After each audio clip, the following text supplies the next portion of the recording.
Today the students are engaging in Hour of Code. They're so happy and excited that they get to do this, and when they create things, as in the Google logo or how to build a drone, it's like, I did this myself with coding.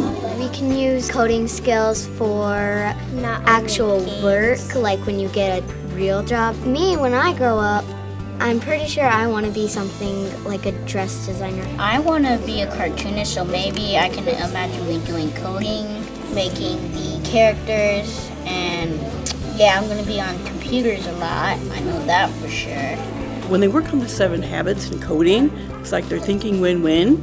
They are putting first things first, what's important, and they are also sharpening the saw. While I'm using put things first, I'm making sure I have the right coding first before I move, and I think that helps me a lot. Begin with the end in mind, because this, you also need to know how you're doing it and when you're going to do it. So with beginning and the end in mind, you got to kind of think, okay, what's going to happen next?